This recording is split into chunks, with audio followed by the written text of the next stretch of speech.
The massive chamber of the Dominion Council hung silent in space, its crystalline walls reflecting the light of distant stars. 12 tall figures sat around a floating table, their eyes glowing with cold intelligence as they watched the hologram spinning before them. The image showed a small blue planet, primitive by their standards, but growing too fast for comfort. "Earth," spoke the head council member, his voice echoing in the chamber. "Their technological growth rate has doubled in the last 50 years. Our predictions show they will reach space-faring capability within 1 generation." He waved his hand, and the hologram changed to show human cities, factories, and military bases. The council members shifted in their seats. They had ruled the galaxy for 10,000 years, crushing any species that might one day challenge them. Humans were showing dangerous signs: creativity, adaptability, and worst of all, an unbreakable spirit. "We have the solution," said another council member, pressing a button on the table. A new hologram appeared, showing massive warriors in black armor. "The Guardians, our greatest creation. 200 years of genetic engineering, enhanced with cybernetic improvements. They stand 12 feet tall, with strength to lift tanks, and minds programmed for perfect loyalty." In the military base below the council chamber, 20 Guardians stood in perfect rows. Their black armor gleamed under the bright lights, each warrior a picture of perfection. First Warrior, their leader, stood at attention as the base commander walked past. "Your mission is simple," the commander said, his voice harsh. "Land on Earth. Gather intelligence for 48 hours. Then begin the extinction protocol. Leave no survivors." First Warrior nodded, his helmet hiding any expression. Not that he had any. The Guardians were engineered to feel nothing. No fear, no doubt, no mercy. They were the perfect soldiers, created for one purpose: to destroy the enemies of the Dominion. "The humans are dangerous," the commander continued, showing them images of Earth's military forces. "Not because of their weapons, those are primitive. They are dangerous because they spread like a virus. They adapt. They survive. And worst of all, they inspire others to resist us." The Guardians watched the images without comment. They saw humans fighting wars, but also building cities from rubble. They saw poverty, but also humans helping each other. The commander quickly switched these images off, focusing instead on military targets. "Your ship leaves in 1 hour. The humans will never see you coming. Our stealth technology will hide your approach, and their primitive sensors can't detect our energy signatures." The Guardian ship, sleek and black, slipped out of the massive space station. First Warrior sat in the command chair, his soldiers linked to their battle computers. They reviewed their mission data during the faster-than-light journey, studying Earth's weaknesses. But something went wrong during the approach to Earth. Their ship, designed to slip through the planet's atmosphere unnoticed, caught an unexpected solar flare. Warning lights flashed across the control panels. "Engine failure," reported Second Warrior. "Controls not responding." First Warrior watched as their perfect stealth approach turned into a blazing fall through Earth's atmosphere. The ship's hull glowed red-hot as they spiraled down, their landing trajectory taking them far from their planned arrival point. They crashed in a field somewhere in what their computers identified as the American Midwest. The impact dug a deep trench in the earth, sending dirt and rocks flying. Warning sirens blared inside the ship as the Guardians checked their systems and weapons. First Warrior stood up, his tactical computer already adapting to the situation. The crash wasn't part of the plan, but they were Guardians. They would adapt. They would complete their mission. The extinction of humanity would begin, just slightly behind schedule. Then their ship's sensors detected movement outside. A single human approaching. First Warrior readied his weapons, expecting the first kill of their mission. The ship's door opened with a hiss of hydraulics, revealing their first view of Earth's sky. And there stood a single human male, old by their standards, wearing what their computers identified as farming clothes. He carried no weapons. Instead, He held up his hands in a peaceful gesture and called out words that would unknowingly change the course of history. "Hey there, folks. Saw your crash from my house. Everyone all right in there? Need any help?" Tom Miller had seen many strange things in his 65 years of farming, but a spaceship crashing in his wheat field was definitely a first. He didn't run away like most people would. Instead, he grabbed his first aid kit from his truck and hurried toward the smoking crater. The black ship looked like nothing he'd ever seen before. Steam rose from its hull, and strange lights pulsed along its side. When a door opened with a loud hiss, Tom took a step back but didn't flee. His heart nearly stopped when he saw what emerged. First Warrior stepped out of the ship, towering 12 feet tall in his black armor. Behind him, other Guardians emerged, their weapons ready. They expected screaming, panic, or at least an attempt to flee. The old human's calm reaction didn't match any of their predicted scenarios. "My name's Tom," the farmer said, holding up his first aid kit. "Got some medical supplies here if you need them. My house is just up the road. Got a phone if you need to call someone." He spoke slowly and clearly, treating them like any other lost travelers. First Warrior's tactical computer ran through possible responses. Their mission protocols said to eliminate all witnesses immediately, but they also needed to gather intelligence for 48 hours before beginning the extinction protocol. The human's behavior presented an unexpected opportunity. "We require no assistance," First Warrior said, his voice deep and mechanical through his helmet speakers. To his surprise, the human didn't seem frightened by his voice or appearance. "Well, can't just leave you folks out here in the field," Tom said, scratching his gray head.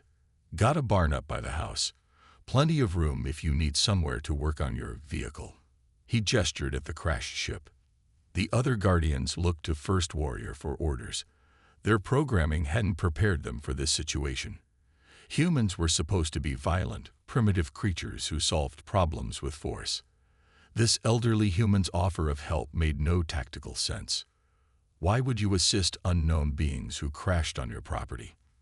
First Warrior asked, genuinely confused. Tom shrugged. "It's what neighbors do. Help each other out when there's trouble." He looked at the sky, which was turning dark with approaching storm clouds. "Weather report says we're in for a bad storm tonight. That ship of yours might need some cover." First Warrior's tactical computer suggested this might be a trap, but scans showed no weapons or hidden forces nearby. Just an old human, standing calmly before beings twice his size, offering help without asking anything in return. "We will accept your offer of shelter," First Warrior decided. The other Guardians moved to secure their equipment, their movements precise and mechanical. As they followed Tom to his barn, the first drops of rain began to fall. The farmer opened the large doors, revealing a spacious interior that could indeed house their ship once they moved it. Some old farming equipment sat in one corner, and hay bales were stacked along the walls. "Got some tools over there if you need them," Tom said, pointing to a workbench. "Not sure if they'll work on your kind of vehicle, but you're welcome to them. I'll bring down some food and water later. You folks must be hungry after your trip." First Warrior watched as the old human walked back to his house in the rain. Their mission briefing had described humans as dangerous because of their unpredictability. But they hadn't mentioned this kind of unpredictability. This simple, unconditional offer of help to complete strangers. As the Guardians began moving their damaged ship under cover, Second Warrior approached First Warrior. "Should we eliminate him now?" he asked, following standard protocol for dealing with witnesses. First Warrior stood silent for a moment, watching the rain fall outside the barn door. For the first time in his existence, he chose to ignore a standard protocol. "No," he said. "We will wait. We need to understand this behavior. It may be important to our mission." Thunder rolled across the sky as the Guardians worked, while in the farmhouse up the hill, Tom Miller put on a pot of coffee and made some sandwiches, treating the arrival of 12-foot-tall alien warriors like any other unexpected guests on his farm. 3 days had passed since the crash, and the Guardians found themselves in an unexpected situation. They should have started their mission to destroy humanity already, but something kept delaying their plans. That something was the strange behavior of the humans around them. First Warrior stood at the barn door, watching as more local farmers arrived. Instead of the military response they had expected, these humans brought food, tools, and offers of help. Their excuse was simple. They were neighbors helping neighbors. "Got some spare engine parts for my old tractor," said Bill, another farmer who lived down the road. "Don't know if they'll help, but you're welcome to take a look." He set down a box of metal parts, nodding politely at the towering figures in black armor. The Guardians' computer systems couldn't understand this behavior. They had been created to destroy these people, yet here they were, bringing gifts and assistance without knowing anything about their visitors. Inside the barn, some Guardians worked on repairing their ship. They used their advanced technology alongside the simple tools the humans had provided. Third Warrior approached First Warrior with a report.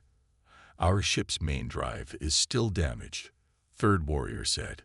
"But these humans' simple tools have helped with basic repairs. I don't understand. Why would they give us the means to help ourselves?" First Warrior had been asking himself the same question. Their data about humans showed a violent species that fought constant wars. But here, they saw something different. When Tom's tractor broke down that morning, 3 families stopped their own work to help him fix it. When a storm threatened another farmer's crops, everyone worked together to protect them. "Look at that," Second Warrior said, pointing to the farmhouse. Tom's grandchildren had arrived for a visit, and instead of keeping them away from the aliens, he was walking them toward the barn. "These are my grandkids," Tom called out. "They've been mighty excited to meet our visitors." The children looked up at the Guardians with wonder instead of fear, their eyes wide with curiosity. "Would you like to see our ship?" First Warrior found himself asking, surprising even himself. The children's excited cheers made something stir inside him, an unfamiliar sensation that his programming couldn't identify. As the children explored the barn, asking endless questions that the Guardians answered with increasing patience, First Warrior received an alert. The Dominion Council was requesting a mission update. He stepped outside to respond. "Report your status." The council member's voice crackled through his helmet's communicator. "We are gathering intelligence," First Warrior replied. For the first time in his existence, he chose not to report everything. He didn't mention the humans' kindness, their help, or the strange feelings developing among his warriors. "The extinction protocol should have begun already," the council member said coldly. "Explain the delay." First Warrior watched as Tom's youngest grandchild offered a cookie to Fourth Warrior, who awkwardly accepted it with his massive armored hand. "We are ensuring complete mission success through thorough preparation," he said carefully. After ending the transmission, First Warrior gathered his warriors for a meeting. "Our mission parameters may need adjustment," he said, knowing his words bordered on programming violation. "I saw humans at their worship place yesterday," Fifth Warrior reported. "They pray for us, for our safety. We are meant to be their destroyers, yet they wish us well." The other Guardians shared similar observations. They had seen humans helping the poor, caring for sick animals, and supporting each other through difficulties. Every day, their programming struggled more with these observations. That evening, as the sun set over the farm, First Warrior made a decision that would change everything. When Tom offered them to join his family for dinner, as he had every night since their arrival, First Warrior accepted.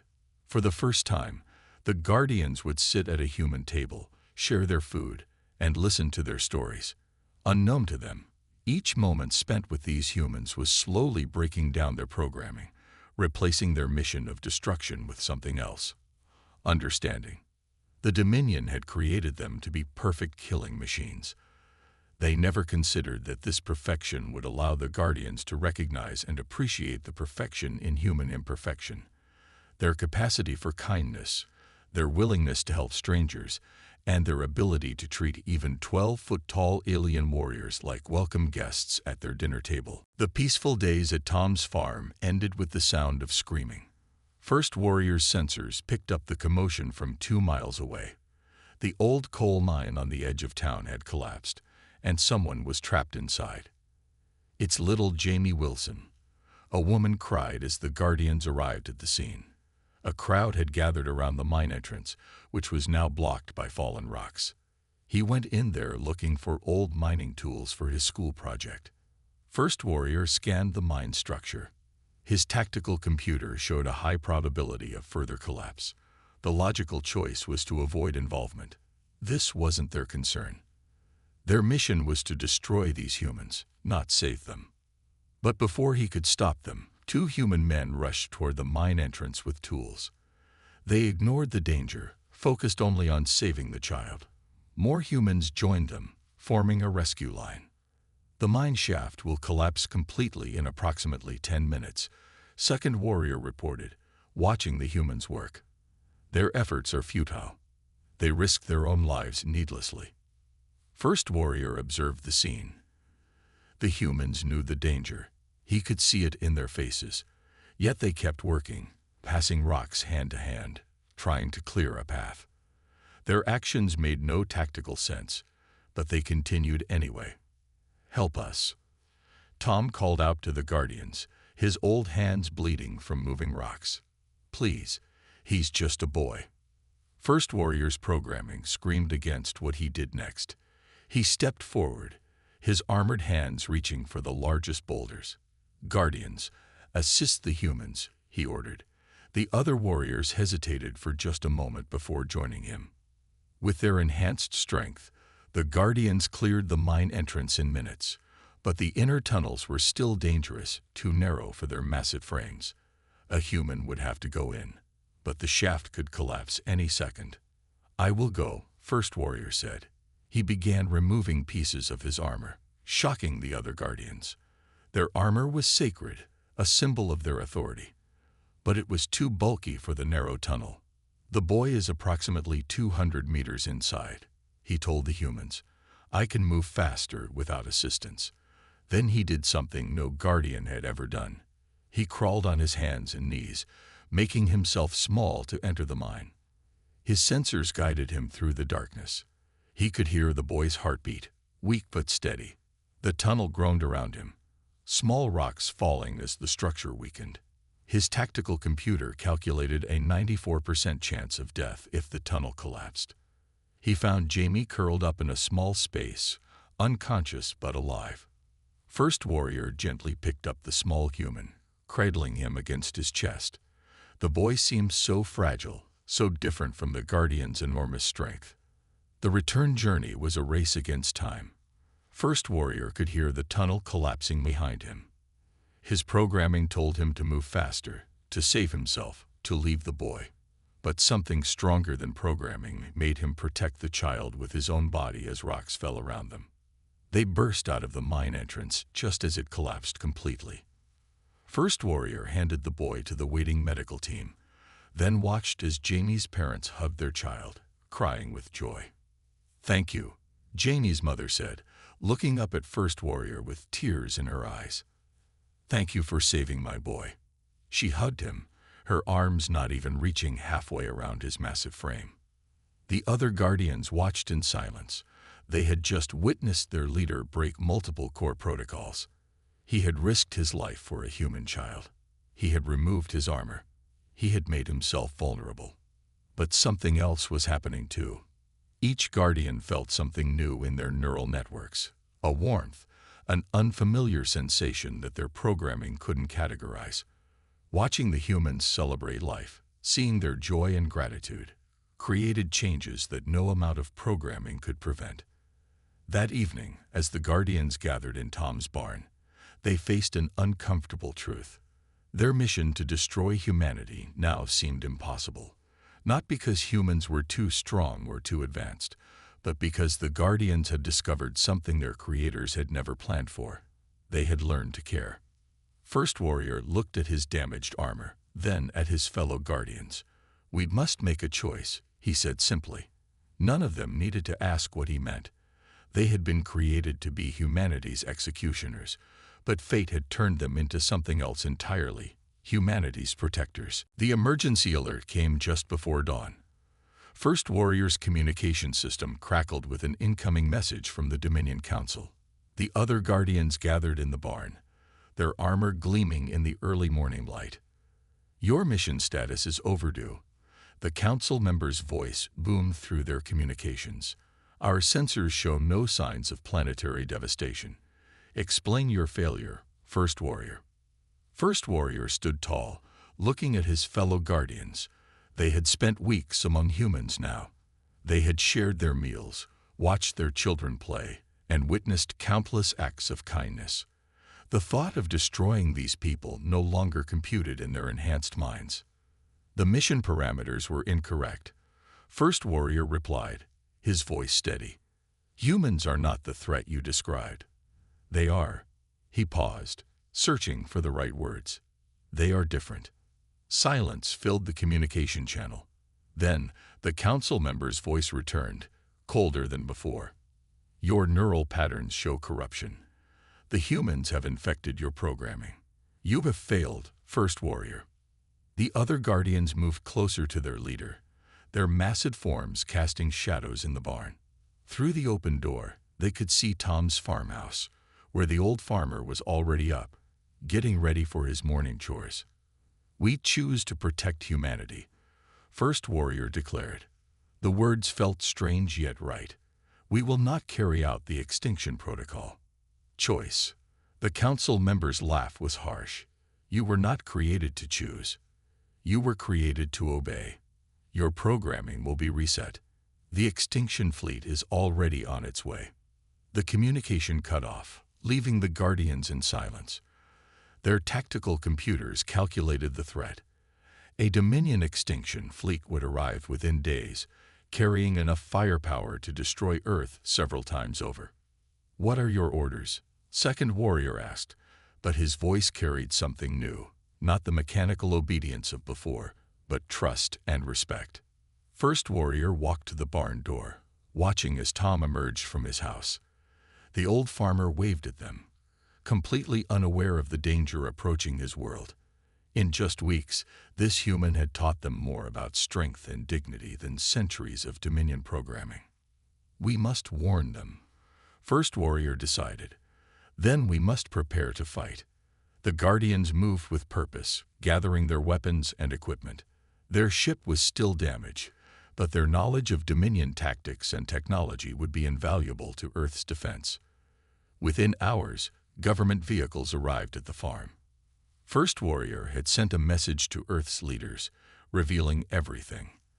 Their original mission, the approaching threat, and their decision to stand with humanity. Military officials and scientists crowded into Tom's barn, now transformed into an impromptu war room. The Guardians shared their knowledge, explaining Dominion weaknesses and strategies. Why? A general asked First Warrior. Why would you choose to fight against your own creators? First Warrior looked at Tom, who stood quietly in the corner of his barn, watching the activity with calm acceptance. The Dominion created us to be perfect, he explained. They succeeded too well. We became perfect enough to recognize that humanity, with all its imperfections, holds something the Dominion will never understand. And what's that?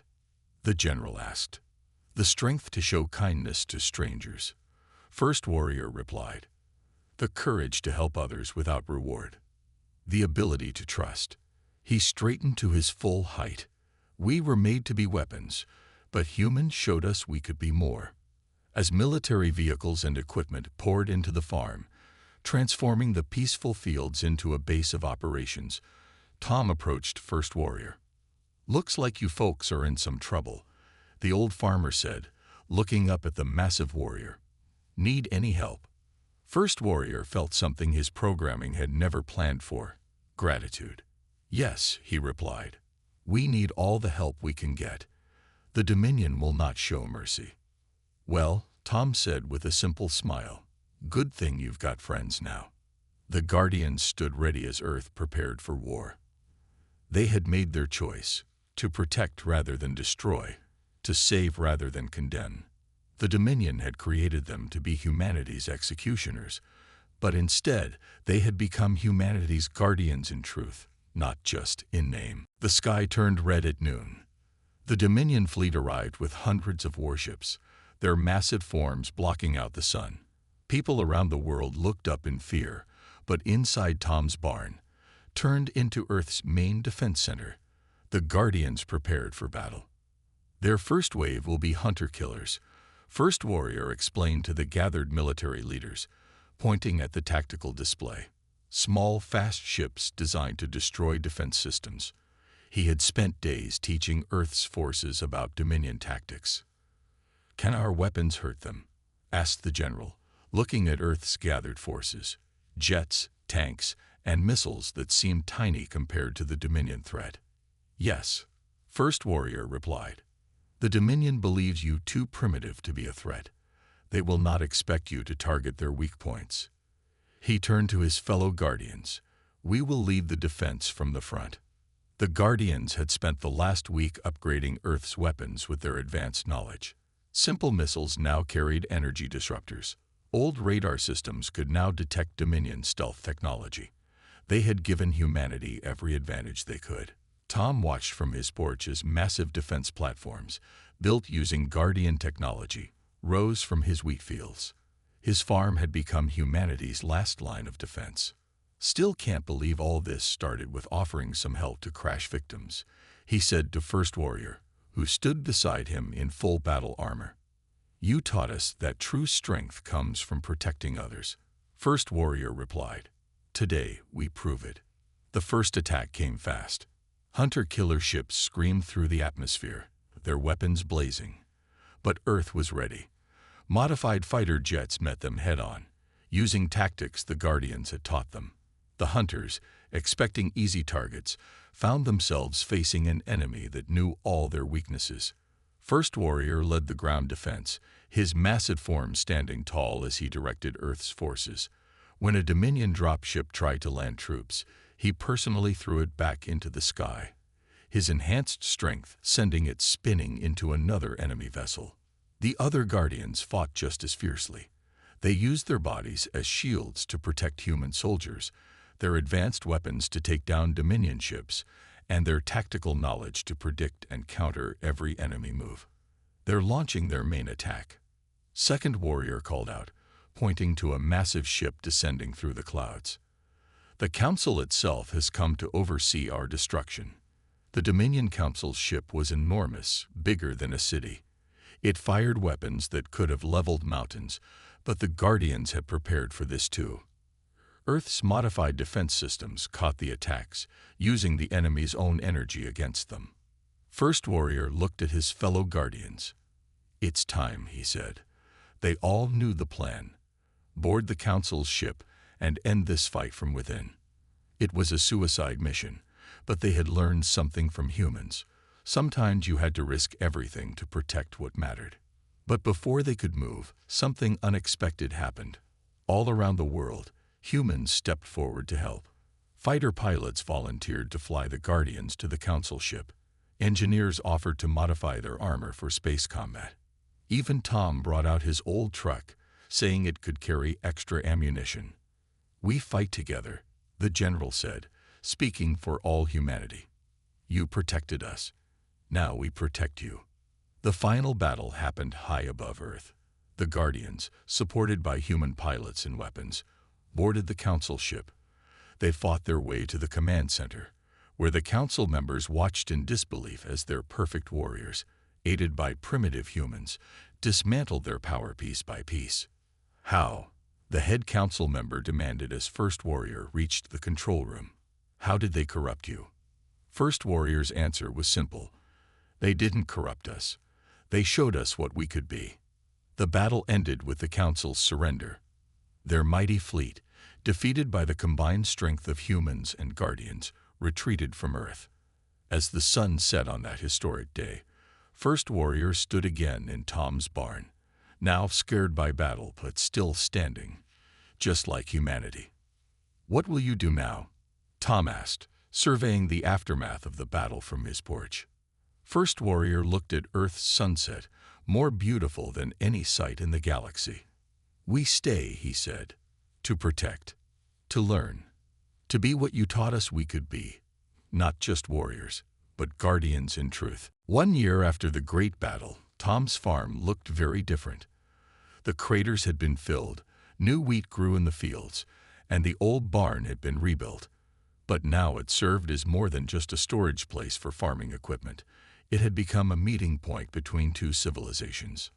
First Warrior stood in the morning sun, watching as a group of human children listened to Second Warrior explaining alien technology. The scene would have been impossible to imagine when they first crashed on Earth. Now it was a daily occurrence. Never thought I'd see the day when 12-foot-tall alien warriors would be teaching at a school field trip, Tom said, walking up beside First Warrior. The old farmer still lived in his house, though his farm had become famous worldwide as the place where humanity's relationship with the Guardians began. The Guardians had found new roles across Earth. Some worked with military forces, teaching advanced combat techniques. Others helped scientists understand alien technology. A few, like Third Warrior, even helped with disaster relief, using their enormous strength to rescue people from earthquakes and floods. The Council sends another message. Fourth Warrior reported, approaching First Warrior. After their defeat, the Dominion Council had been forced to accept Earth as a protected world. They want to know why we still choose to serve humans when we could rule them. First Warrior watched as one of the children offered a sandwich to Fifth Warrior, who had learned to accept such gifts with grace. They still don't understand, he said. We don't serve humans. We work with them. We protect each other. The changes went both ways. Humans had begun traveling to other worlds, with guardians as their guides and protectors. Earth's technology had advanced rapidly, combining human creativity with guardian knowledge. But more importantly, the relationship between humans and guardians had grown into something unique in the galaxy. Remember when you first landed? Tom asked, smiling at the memory. You all looked so confused when I offered help. We were created to be perfect warriors, First Warrior replied. But humans taught us that true perfection isn't about strength or power. It's about using what you have to help others. Inside the barn, a new ship was under construction, a combination of Guardian technology and human innovation. It would be the first of Earth's new defense fleet, crewed by both humans and Guardians working together. The children want to hear the story again, Second Warrior called out. The school kids had gathered around, eager to hear about the battle that had saved Earth. It had become their favorite tale, how the greatest warriors in the galaxy chose to protect humanity instead of destroying it. First Warrior joined them, sitting down carefully among the children. It began with a crash, he started, and a simple act of kindness from a farmer who didn't run away when aliens landed in his field. The children listened in wonder as he told them about the transformation of the Guardians from destroyers to protectors. Even though they'd heard it before, they still gasped at the exciting parts and smiled at the moments of friendship. As the story ended, a small girl raised her hand. Are you happy you chose to stay with us? She asked. First Warrior looked around at the peaceful farm, at his fellow Guardians teaching and working alongside humans, at Tom standing by his barn door with a proud smile. We were created to be perfect, he said, but humans taught us that perfection without compassion is meaningless. You showed us how to be more than weapons. You showed us how to be family. Tom finished for him, walking over to pat First Warrior's armored shoulder. That's what we are now. The sun set over the farm, casting long shadows across the wheat fields. The Guardians stood tall among their human friends, no longer the cold warriors they were created to be. They had found something better than perfection. They had found purpose. In the end, the beings created to destroy humanity had become its greatest protectors, not through programming or force, but through the simple power of human kindness. And in protecting humanity, they had found what their creators never intended. They had found their true home.